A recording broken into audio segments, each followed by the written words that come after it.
Welcome into an episode of Believe in Kentucky. My name is Vinny Hardy.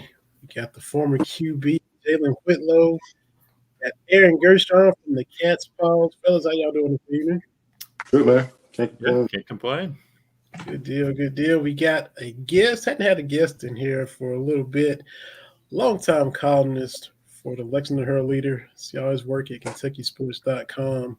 You can't throw him a curveball. We just talked about that before we started recording. We're talking about Mark Story. Mark, how you doing? Good, Vinny. Thank you guys for having me.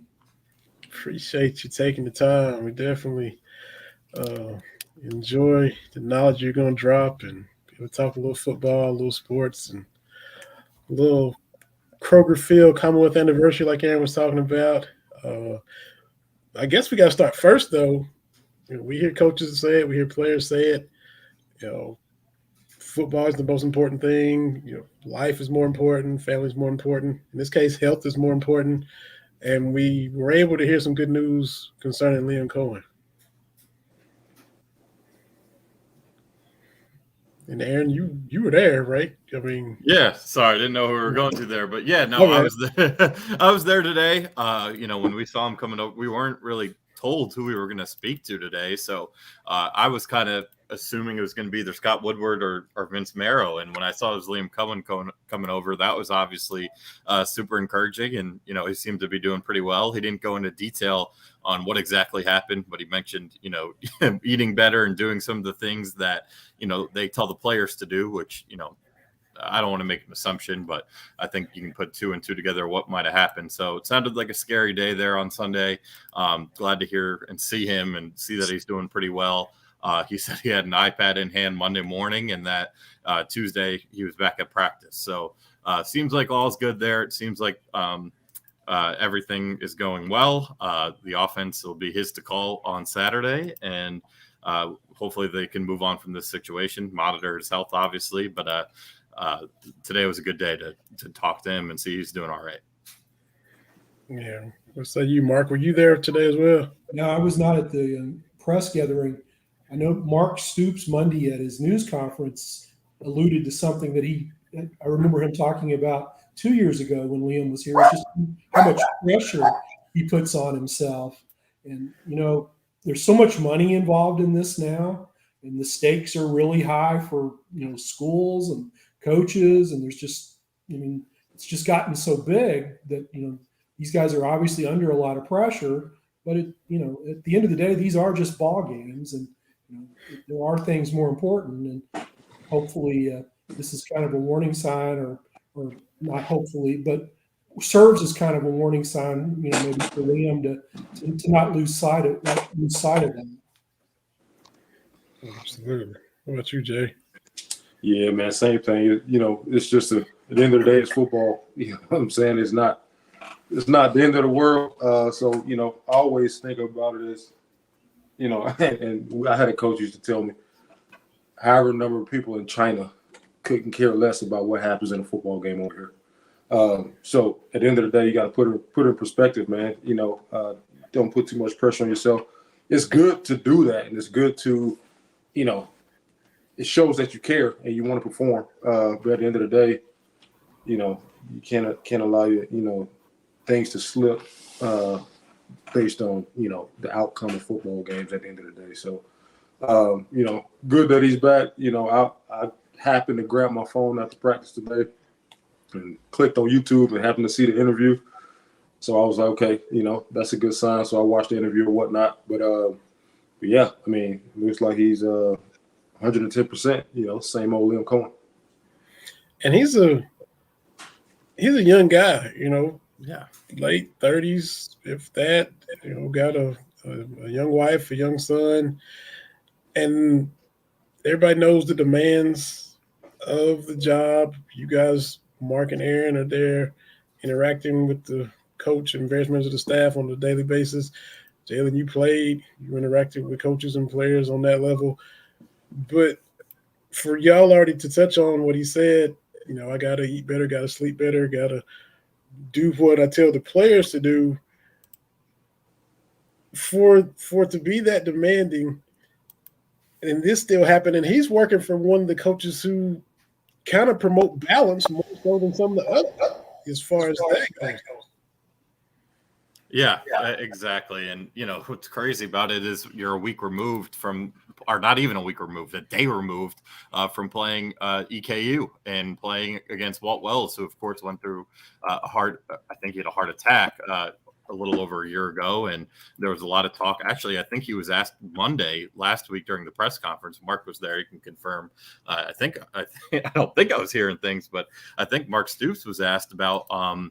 Do you ever have to think about heart issues, and with the stress of this job, how do you balance it? And he kind of brushed it off, and he did give an answer, but at first he kind of laughed and he said, I'm good. He's going to be stressed regardless, so he kind of has to do what he's got to do. So just for that to all come to a head, you just see Walt Wells on Saturday.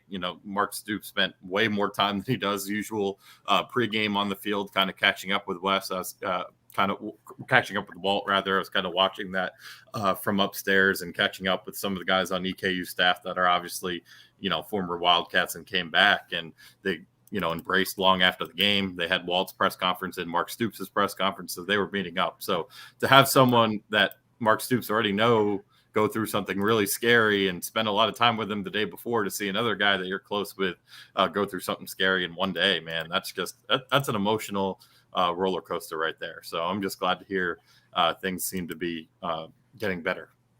Well, Mark Stoops is going to take that kind of thing seriously, because obviously in his family history, right, his dad passed away from a heart attack during a football game on the sideline. Mm-hmm. So obviously, the Stoops family, that's something they're going to take real seriously. It's interesting. Bob Stoops, he retired at a fairly young age, and so Mark, of all coaches, I think is very aware of cardiac related issues. Got thing to add, Jay. I think good point, man.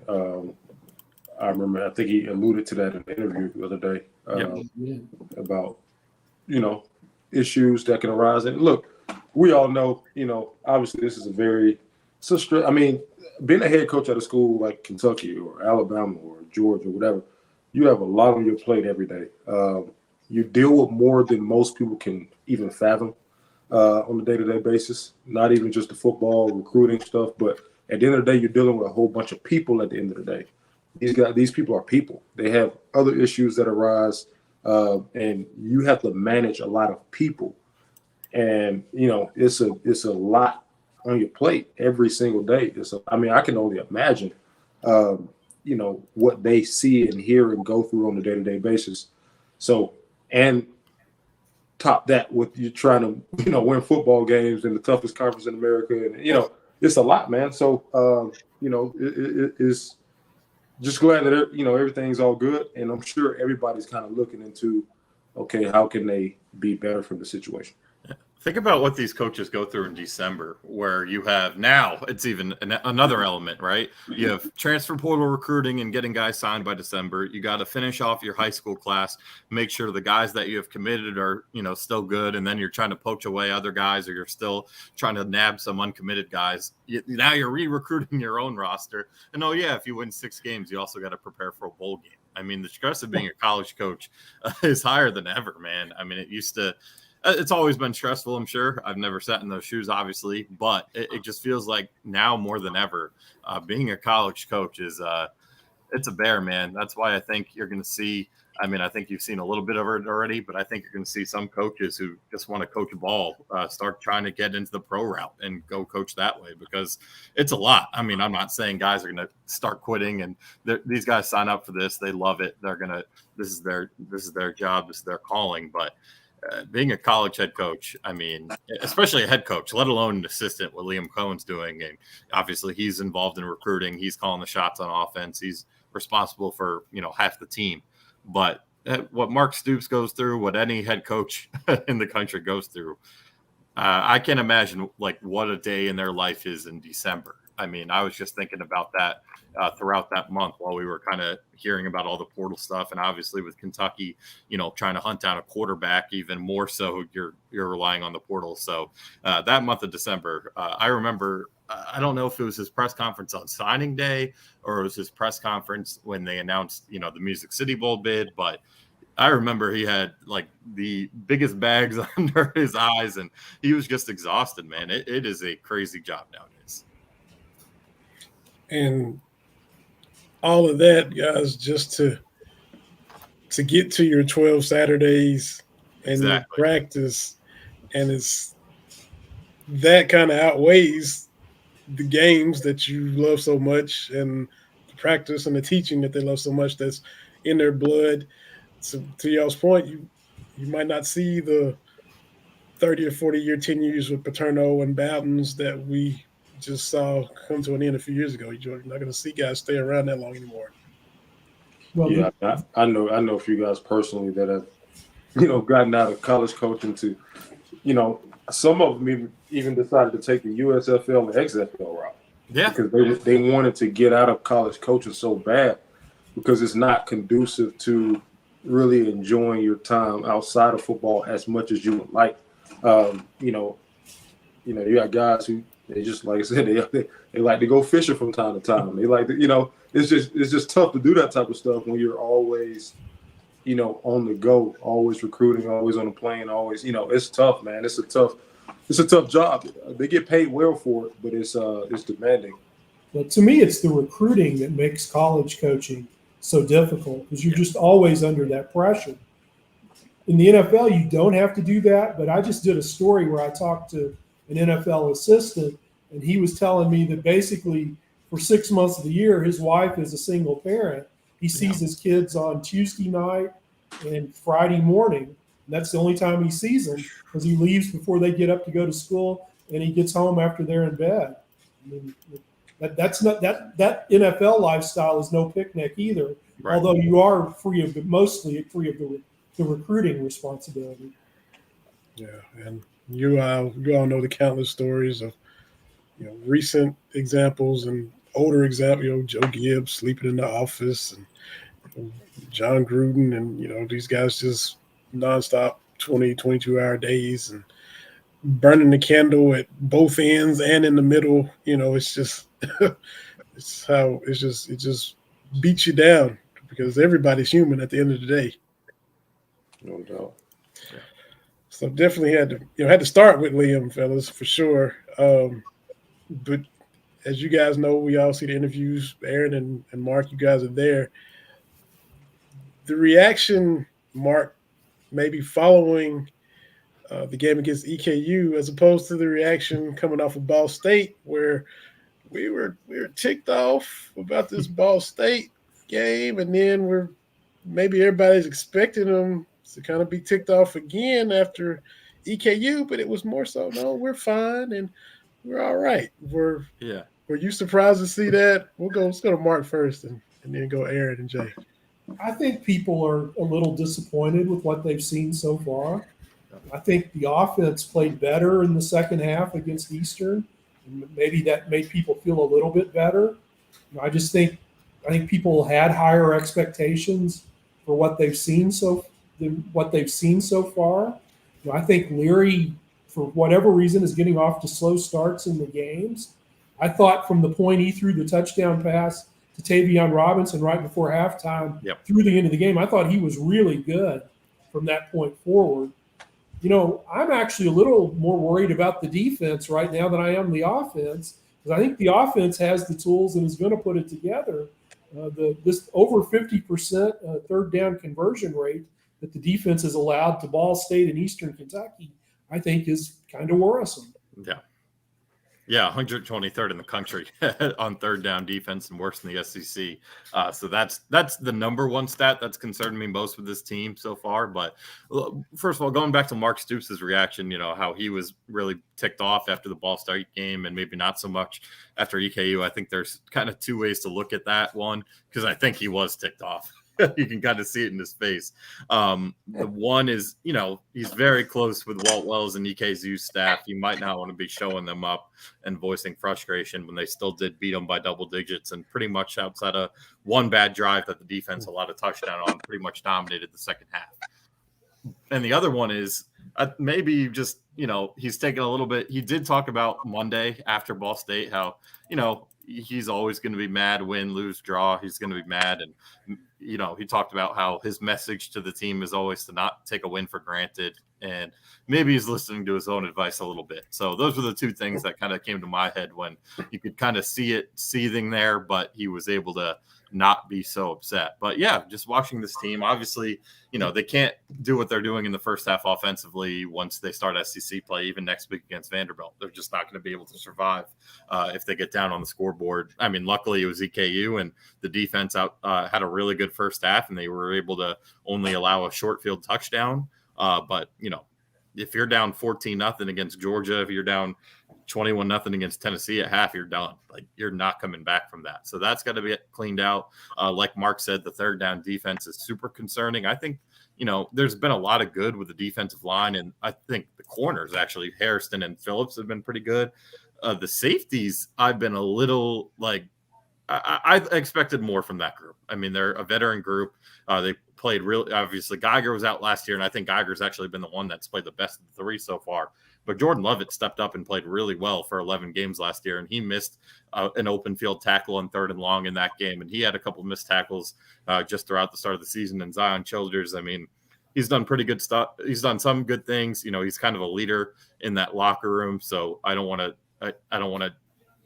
bash on him too much, but there's been some plays out there where he's missed a tackle or, a pass has been completed on his watch. And, that pass interference could have, it was a little ticky tack, but, the rule says you gotta keep your eye on the ball. You can't turn your head. And, by definition, it was pass interference. So I've been a little concerned with some of the defensive stuff, the early starts, but, overall, you're 2-0, and this Akron team might be worse than the two teams they've faced so far this season. So you have a real opportunity to put it on someone before you start SEC play.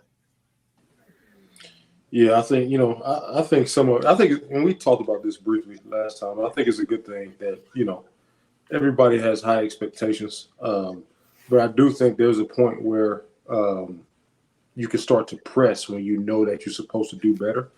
And maybe that's going on a little bit where guys kind of feeling the pressure a little bit to do better. But, and maybe this is a conversation for a different day. But, man, after watching Alabama and Texas and what happened, and I have a lot of Alabama fans and Alabama people in my universe, and just what you see on social media from the fans, from the ex-players, it's like, man, like what, especially like just the typical fan, like, I just don't understand the process behind it. The mental, I just don't get it, because at the end of the day, like, it's just I get it that fans are invested. They want to see the team succeed. I get it. But, it's almost like for some people, it's almost like their happiness is pinning on if their team wins or not. And I just think that a lot of people just got to relax, man. Kentucky maybe struggling in the first half or first quarter of a game, or Bama losing a game once in a blue moon. At the end of the day, people are human things. Yes, we want to have high expectations, but, you got to take into account that coordinators back, shuffling offensive line, new quarterback in a new system. And there's a lot of stuff that goes into being successful on offense. And so it's just, it's one of those things where everybody kind of want that instant, 60-point game or whatever they're looking for. And it don't really happen that way. I think this offense will continue to get better. They have great pieces in every position. They have a good coordinator. So I think sometimes it just take things a little bit to gel before you can really expect, what you want to, I guess what most people want to see. And the good thing is they playing, non-conference games, man. You get a good three-game series, so to speak, to kind of get everything lined up where you want it. Now, when you jump off in conference play, you got 3 games under your belt, and you can go from there, man. But I just think, I can kind of see a little bit of pressing, a little bit. Maybe that's due to, outside factors and expectations that aren't theirs. I think, I'm sure they've had this conversation. I'm not trying to take a coach spot, but, maybe the conversation has to be had or need to be had more of just play within the realm of these walls. Let's focus on what's going on in here, because expectations could get to a lot of young men, that's on social media all day or whatever, and they see a lot of stuff. So I think they're fine, man. I don't think some people panicking. I just don't see that. I don't see the need to do that. I mean, they're 2-0, about to be 3-0 Saturday, and Tavion Robinson touching the ball and going over 100 yards receiving, finally seeing what he can do. If anything, that's an extremely bright spot to me. Yeah, that was. When I look at the offense, I mean, obviously Dan Key and Barry Brown are all conference caliber players, and you got Tavion Robinson going off for 2 touchdowns or whatever and 136 yards. I mean, you have Ray Davis at running back, who's an all conference caliber player. I mean, that's a quarterback who obviously can do it. I mean, if anything, you should be extremely optimistic and excited about what's to come, because I think they have that in the room. So we'll see. I just think, people should just relax and let those guys gel. Yeah, assuming they can protect, I think the offense is going to be okay. The one thing I do wonder about, and I understand they're an NFL offense, they're still playing so slow, and they're just not getting enough. They're last in the SEC in plays run from scrimmage. Yep. They have good weapons. You'd like to see guys get more touches. The two things that could make that happen would be playing a little faster and the defense getting off the field on third down. Yeah. Yeah, and I'm glad you brought that up, Mark. Liam was talking about that today, and he had one idea that he brought up, which I really like, is, not necessarily you have to go hurry up, but just not shifting as much personnel, because he was talking about after every play, they're shifting personnel, whether it's, they like their 12 personnel with 2 tight ends. They even will use 13 personnel and 3 tight ends on the field. They'll have packages where they have the 3 receivers and then Anthony Brown-Stevens as well. So you have 4 wideouts and they'll go empty. So he's talked about maybe we just need to run some plays with the same personnel back to back and just let those guys go, and that'll make things easier. So I think that's something where, last year, obviously, we all know how bad the tempo was. We all saw the play clock go down to the last possible second, and yet, they still are running 5 plays less per game this year than last. And part of that's the new rules and adjusting to that, and that's affected Kentucky, like Mark said, because of the third down defense and first game scoring on defense and special teams. But the tempo is. It's a little better than last year getting into plays in, but not that much better. And that was something that drove Mark Stoops crazy. So we heard him Stoops talk about it a little Monday. I thought Liam had some good ideas about it today, and now it's all about implementing it and seeing it in the game. And hopefully against Akron Saturday. Again, this Akron team is not very good. I think they've won 7 games combined in the last 5 years. Like, this is a game that upset with any scoreboard. If this one's close of the 3 games, I think it would be this one. And just this past Saturday, I know you guys were in the press box. It did happen there in the first half. I forget what juncture specifically, but the clock was running down. The camera panned on Liam Coen, and you wouldn't have to be a professional lip reader, but you see him hurry up.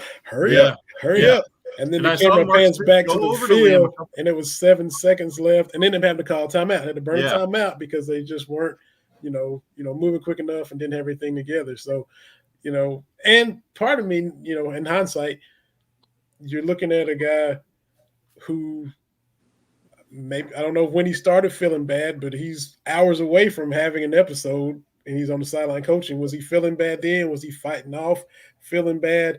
We don't know.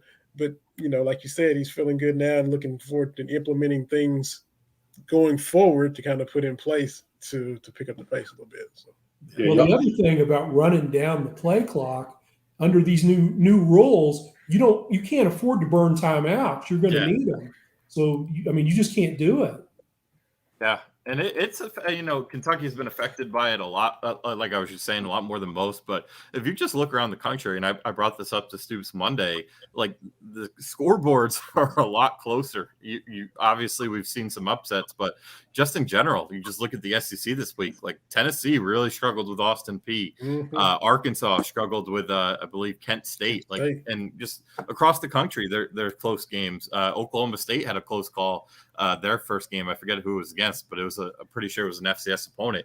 And, obviously some of that is those teams having their own issues, but, having less plays means less points are going to be put on the board. So we've seen a lot of coaches complain about it.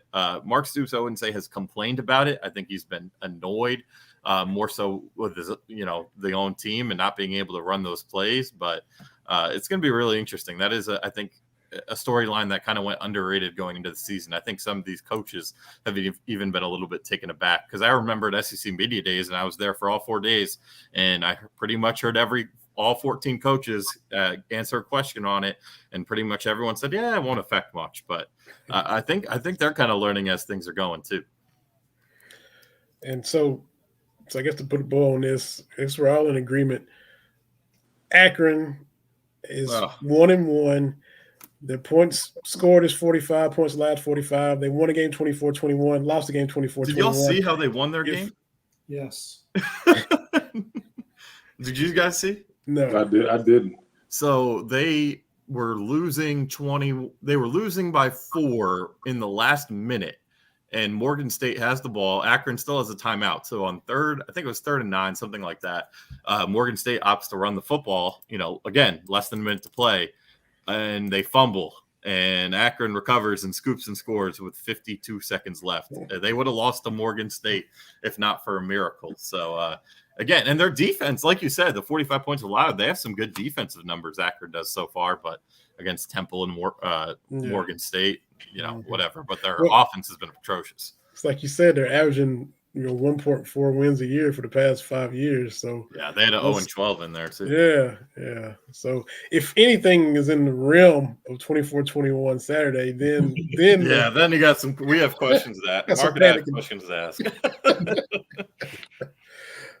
Mark, I got to ask you too. Peripheral, I guess. If you flash back a couple months ago, and you and I talked about it right after SEC Media Days, but just you, Mark, being longtime columnist, maybe you see things peripherally from what's going on with your peers. The whole thing with Kirby Smart and Georgia and the AJC and the retraction that had to take place, and I think one fellow lost his job. Have you experienced anything like that where the program you cover is really pissed at you? Have you experienced that, or what was your thoughts on what you saw if you kind of glanced at what was going on in Athens from Lexington? I just wanted to get your thoughts on that because you've been around and seen a lot of things. I just wanted to see what you thought. There have been multiple times when program I've covered has been really angry, but I don't think fortunately you don't see very often what appeared to happen there, where the reporter had made some pretty big mistakes, to be generous. Mm-hmm. Georgia pushed back hard, and I think Georgia was probably correct, and more correct than not in what they were saying. And that's the kind of thing that it undermines the credibility of journalism. And obviously, as someone in the profession, you don't want to see that happen. So when you were under the glare, I obviously didn't do that. But when you had, UK coach, whatever sport mad at you, did it just blow over? Did you hold your ground, or did y'all have some off the record heated exchanges? Because you're always calm and cool, Mark Story. I've never seen you ticked off ever. So yeah, I've never had a blow up, a big public blow up, partially because when I have had sort of confrontations with coaches, it was long enough ago, it was before everything was on live video. We're all now sort of living in a reality TV show. And, everything is sort of real. Rich Brooks was angry at me one time in a press box and kind of zinged me, and I just sort of let that one go. And that blew over. Brooks was a mature person, and once he sort of communicated his feelings, he didn't hold a grudge. I got into it one time. How Mummy got upset with something I wrote and refused to answer my questions for a year, which was kind of fun. That'll show you. I want to answer your question. Wow. Oh But my God. I've had a couple of times. Tubby Smith got upset with me one night for a question I asked, but Tubby, being a gentleman, then he apologized. He just came up to me after the press conference and said, I lost my cool there. I didn't mean anything by that. And I've never had anything super, I've never had a Mike Gundy just blow up on me in public. Yeah, we're still waiting. I'm one that, it's different. But what Coach Deion Sanders is doing out of Colorado, I'm having fun watching that from afar. But I'm just waiting for that first loss and a question that he doesn't like. It's coming. The blowout is coming there. Pun intended. It's coming. Yeah, that's right. Now, if for some that may be right, not objectively, and kind of poke him, and then he comes back with the receipts or whatever. In that situation, if you're kind of putting your personal feelings in and where you think he's handled things or the way he changed the roster, and then he reads your stuff and comes back at you, I'm kind of like, well, you kind of started that, and you in that situation. That's just me. I don't know how you guys see that. Yeah, I don't disagree with that. If I write something and it's proven wrong, if coach, I don't have any problem with the coach. I mean, that's part of the deal. Yeah, I'm totally with it. I agree 100%. I've really, like I said, I've really enjoyed what's going on in Colorado from afar. I think it's changed. I think we talked about it at length last week, but I think what he's doing is changing the game. And obviously, that reaction and saying, oh, you don't believe in us. Obviously, to believe in you as the media, it's our job to call it as we see it. But if we see it and we're wrong and he wants to take a jab, I got no problems with it. If I write that Kentucky's going to win 4 games and they win 9 and Mark Stoops gives me a hard time, like, that's my fault. I'm not saying I did that, but just giving you an example. So I had no problems. The thing that fascinated me about Deion after the TCU game was he was after Ed Werder. And has Ed Werder written a word about college football? He probably just hasn't said anything. He's mad at Ed about something from the Cowboys. Days, yeah. But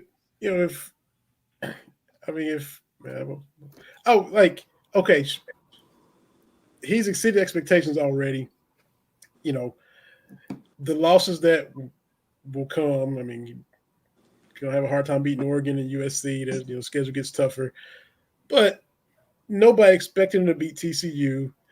But so if the losses do come, he's still done way more already than they thought. There's going to be people who take their shots, and he's in over his head, and there'll be people trying to come back at him for what he's said after these wins.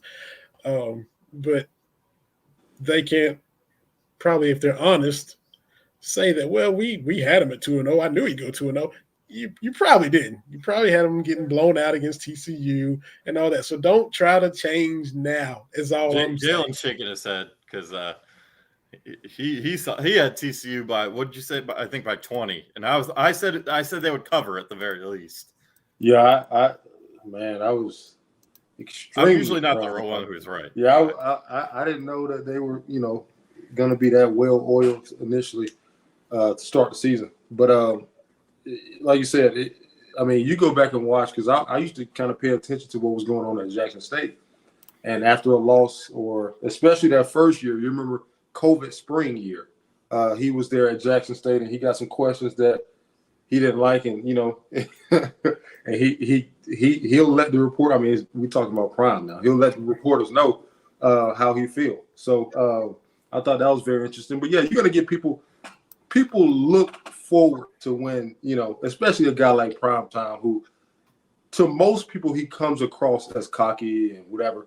I don't really see it that way. I just think he's a guy who he is He's very unapologetic about who he is. He's very honest. He's very confident in kind of himself and his team. So he know for a fact that when they lose, that people who don't believe are gonna give him a hard time. And like you said, I can't wait to see it because I know it's gonna be must-see TV because I know at the end of the day he speaks his mind and he don't care who likes it or who don't. So I think I commend you guys as reporters, for some time, holding your ground and keeping your cool because I'm not sure if I can keep mine in some situations. So I think it take a lot of emotional, maturity in a way. Well, if it makes y'all feel better, I thought TCU would kill. I just didn't think you could have the amount of roster turnover they've had and be good out of the gate. Yeah, same. Mm-hmm. Yeah, and have it mesh enough to take down the defending runner-ups, even though they're different as well on the road. So yeah, that was quite an accomplishment. The other thing people don't give Deion enough credit for is he hired good coaches. Mm-hmm. He's got good coordinators. Yeah, he knew he did a good job. Absolutely.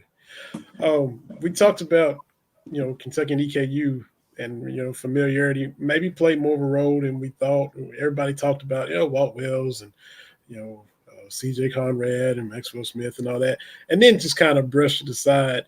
But the familiarity was there.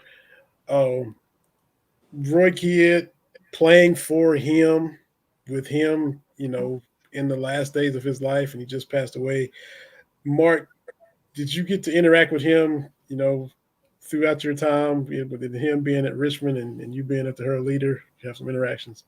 I did. When I was a kid, way back in the 70s, the Eastern-Western rivalry was the galvanizing football rivalry in the state of Kentucky. It's hard to explain now how big it was. And pretty much everybody had to pick a side. And my parents had done their graduate work at Western, so I rooted for Western and against Roy Kidd and Eastern. So when I got to the Herald-Leader and started interacting with him, this is a guy I'd always sort of rooted against. So I was surprised how much I liked him. And Roy Kidd is the most significant college football coach in our state's history. Obviously, Bear Bryant is the greatest coach who ever coached here, but he didn't stay. And Roy Kidd, when he was in his heyday, Eastern was the best team in the state. They were better than Kentucky. When Eastern won the D1, the 1AA championship the second time in '82, they went 13-0. And that same year, Kentucky was 0-10-1.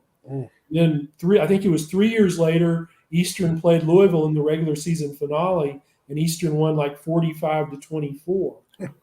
For that period of time in the early '80s, Eastern was the best team in our state, and that is a tremendous coaching achievement to do at an FCS school. And Roy Kidd, he interviewed for other jobs, but always ambivalently. He was just such an Eastern guy. He played there. He'd been an assistant there. He was the head coach there for so long. It was his school. He loved Eastern. But the one job he always wanted to crack at was UK. And he interviewed twice. And the first time he interviewed was after Fran Kersey was fired.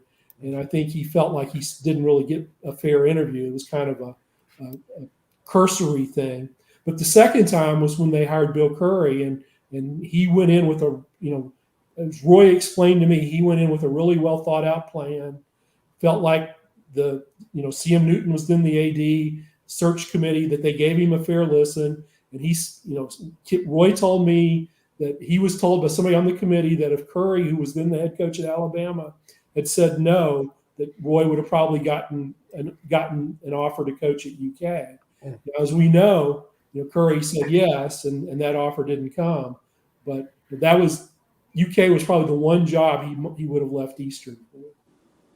Wow. Speaking of Curry, just to if everybody piles on Marty Moore, if they win the bowl game, if he doesn't fumble, if they win, do you see? Because we hear about momentum from a bowl win, and it carries on in the spring practice, carries into recruiting, whether it's legit or not. We've heard that forever. Do you think Curry's tenure goes any different if he wins that bowl game, Mark? I don't. Okay. I just think the flaws that were undermining that coaching regime were, that weren't going to be changed by, if Marty Moore, when he intercepted that pass, had just fallen down and Kentucky wins the ball game, I don't think it would have changed much because Pookie Jones was the quarterback and he had decided not to come back and play the next year. They got caught. They really didn't have a quarterback. Remember, that was the year they went 1-10 the next year. And I don't think just winning the ball game was going to fix sort of the problems that created that. No. Just another one I had to toss at you and get your thoughts on it for sure. I was not expecting to be asked about the 93 Peach Bowl. Oh, Vinny remembers everything too now. Well, You give everyone else the credit, but he remembers everything. Yeah, man, I'm just born in Kentucky and been around a while, Mark. We talked about too, Aaron. You mentioned the 50th anniversary of Kroger Field. Yeah. Did you vote in Corey Price's ballot, Mark? No, I didn't. I don't know if Mark did. I did. Okay, and so y'all just take it wherever you want to take it. Did you see it, Aaron, or did you? I got to see it some pieces. I haven't seen everything that's out there, Okay. But I think my big question for Mark, who's obviously been in that stadium a bunch, in that press box a bunch, not two different press boxes. What would you say was I don't know how to word it, but the lowest, the worst moment, because there's been a lot, and then what would you say was the best moment that you've covered in that stadium? The best moment was upset with the LSU game when they beat them when they were number one. The worst moment was Northeast Louisiana when they lost to Northeast Louisiana, which is now Louisiana Monroe. I wouldn't even have known that. And Kentucky was down 21-14, and Clyde Rudolph looked like had a clear path to the end zone, and like the turf monster got him on the 2-yard line as like time expired, and that was the last home game in what became the 1-10 season. So, I think that was probably the lowest moment. Close to that was the Vanderbilt game, Joker's, kind of the game that did in Joker when they got beat 40-0, and there was nobody in the stadium. Speaking of 40-0, Aaron, that's all I'm Thanks for that.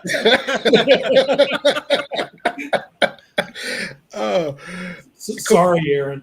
You know what? You don't. Vinny doesn't have to apologize. The Cowboys don't have to apologize. The right side of the Giants' offensive line has to apologize. Hey, Corey Price also interviewed a lot of players and coaches. He did those video clips.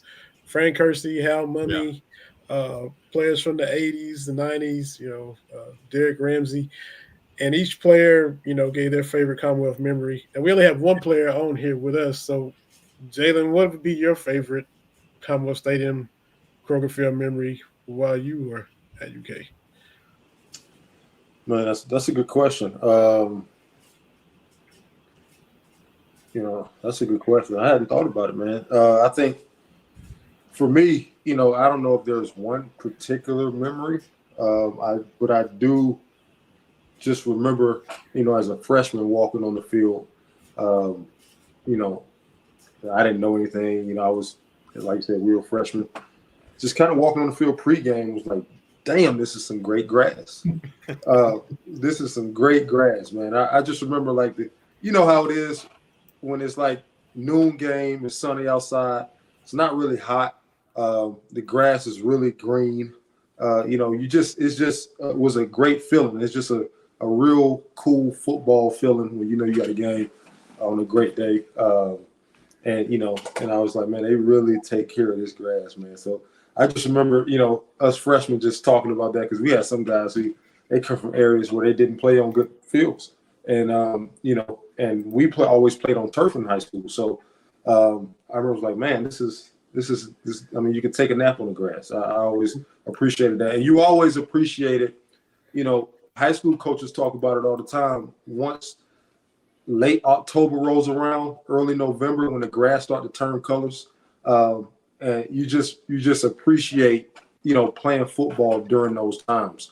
And I remember, I was lucky enough to win a state championship in high school. So I remember, going into Commonwealth Stadium, and the grass is starting to turn colors, and we're playing football, in November or whatnot, and it's just a good feeling. You just appreciate, just to be able to do it, man. Be able to go on the grass and actually play. So you just little stuff like that for me, man. I know that's kind of sentimental, but that's just how I kind of see it, man. I just appreciate that stuff. Some of the little stuff that happened. Yeah, was it Alabama A&M you had that super long touchdown run against? That was Alabama State. So yeah, that's a and that was it's funny you bring that up. That was kind of a one of those memories that was great. But it was also like bittersweet too, because, and I say that because I'm from Montgomery. Alabama State is in Montgomery. I have a lot of people that I were teammates with, and a lot of people that I played ball with and against my whole life that was on that team.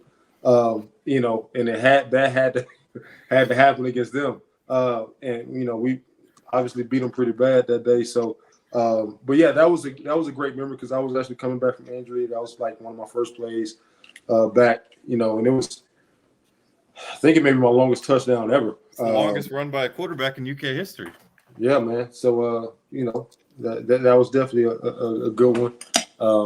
But there's a lot of memories, man. I just enjoy, just able to play football, man, and get going. A lot of people don't get a chance to play in that stadium and kind of do that. And, I just appreciate that. And here's the thing: when you first started co-hosting with us, you Kentucky tweeted out like plays from Stoops' wins, after he surpassed Bear Bryant, and I think that was win number 2, and they put your highlight in there, fellas. You probably remember, Aaron, but Mark, we asked Jalen about it when he started on the podcast with us, and he said, I really didn't feel like I was running that fast. We were like, what? What? 88 yards, man. I didn't, man. I haven't been that many plays in the school's history that long, let alone just by quarterback. Somebody got close to it or beat it? Maybe it was a running back. Maybe was it JoJo Kemp? Somebody beat by a running back, maybe, but by a quarterback, it was Boone Williams, I think. Yeah, I mean, you have the 2 kick returns from Barry on, and you've got Tyrell Asian had a 95-yard pick 6 2 years ago against Chattanooga, but quarterback run, it's not even close, I don't think. Because Mark Higgs 85-yarder stood for a long time. I heard Tom Leach talking about that. He closed the show with the factoids. I think this right around this time of year, Mark Higgs was an 85-yarder. I don't know if a running back maybe has passed that, but you still got the quarterback record, Jalen. Yeah, that's cool. I'm glad you reminded me, because some of our players been they like to throw jokes out there and say, they don't think I can outrun them still. So I'm gonna throw that fact out there tomorrow. So appreciate that. and pull the clip. I know they tweeted you in the clip, or we tagged you in the tweet. So put that clip up there and just say, look at this, young fella. I'll find that. Absolutely. Well, fellas, I think we might have covered everything that's happening. Real quick, I know it's football mode, but Mark, if you heard anything, or do you think you see anything changing with the big Zvonimir Avicic situation, or do you think that ship has sailed and he's going to be playing somewhere else this fall? Well, I don't know anything definitive. It seems to me like it's gone so long. I'm not sure how you can, just from an academic sense, how you could even. It's so late into the semester. I guess if maybe you could get him in school and maybe he could join mid-semester if he was willing to do that. But yeah, it seems like that's maybe not going to happen. Mm-hmm. So it'd be interesting to if it doesn't happen, and Cal has his first press conference session about it. He's never really went Mac Brown on the NCAA. Would he show how truly frustrated he is with the admissions if this happens. They'll say something. They'll say something. But, yeah, so we shall see. You'll ask him a question about how Aaron Bradshaw's injury is doing, and that's when you'll get it. That's close enough. You ask him about a 7-footer, he just talks about exactly close enough. Yeah, fellas, this has been fun. Mark, thank you so much. Always enjoy your work at the Herald-Leader, and look forward to the Kentucky Sports Person of the Year ballot. And appreciate you, letting little people like me vote in it. And how's the composition going? I mean, it never stops, but how's it so far? 3/4 of the way through the year. Well, I won't really start on that till probably November. What I do is if there's like somebody comes up that is kind of off the beaten path, I'll just send myself an email. And so then when I get to it, I'll have a long list of emails with potential candidates. I do that for people that I might not think of otherwise. So I'm a little worried about the voting just because there's been so much media contraction in our state. There's not as many. So, but we'll try to make sure we get as many people to vote in that as we can. Absolutely. It's always a great list, and great to see how everybody different, viewpoints and the way they see players and what impresses them, how it all comes together in the ballot. It's always fun to see. So everybody follow Mark, check out his work at the Herald-Leader, Aaron Gershon at the Cat's Paws. Jalen Whitlow is an author, high school coach, quarterback trainer. Follow us all on Twitter. Reach out. Jalen, Mark too. What is your favorite restaurants in Lexington? Jalen hadn't been back to Lexington in a while, so we talked to the listeners about sending Jalen restaurant recommendations for Lexington that he can try when he comes back to visit Stoops and everybody in Lexington. So what are some of your go-tos in Lexington that you frequent? What kind of food does Jalen like? Man, I don't want to get the name too much, man. I'll try them all. I like a little bit of everything, man. I'm not too picky. Well, my favorite restaurant in Lexington is probably Bella Notte. Oh, that's a good one. Yeah, I never even heard of that. That's it's right on by the mall. Nicholasville Road, just south of Fayette Mall. My favorite cheap restaurant in Lexington is Bourbon and Toulouse, which is Cajun on Euclid Avenue. Mm-hmm. I'll have to keep those in mind. A couple more to make mental notes of right there, man. Bella Notte is the one when my mom's coming from Florida. That's her favorite one here. So we go there every time she's here. There you go. So when you get in, man, you can have a nice little list of places, man. We trying to get everybody to take care of you, man. Yeah, I had somebody reach out to me and give me about 5 places that I've never heard of. I haven't been back since 2017. That's crazy. You haven't toured the new facility yet, right? I haven't seen the new facility. Anything. Crazy to me. Gotta get back, man. Yeah, I gotta get back one day. I've been, coaching high school ball. And, you know how it is. So I need to get back for a game is what I need to do. Mm-hmm. So we'll see. You definitely need to tour the facility. Yeah. I got to do. I'll do that. Yeah. I went to. I went to a game, but not at Kentucky last year. I went to the Yes, you're in Knoxville. But one day soon. Yeah, absolutely. Well, Mark, thank you so much, man. We definitely appreciate you hopping on and taking time out of the evening to talk some UK with us this evening, sir. Well, I appreciate you guys having me. It was fun. Yeah, thanks, Mark. I'll see you on Saturday.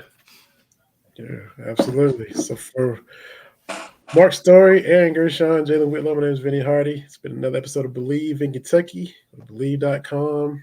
Check us out on our YouTube Live or listen wherever you get your podcast. And we will see each and every one of y'all next week. Hopefully talking about Kentucky being 3-0 and heading down for the Ray Davis homecoming game in Nashville with Vanderbilt's partially standing stadium. Oh, my God.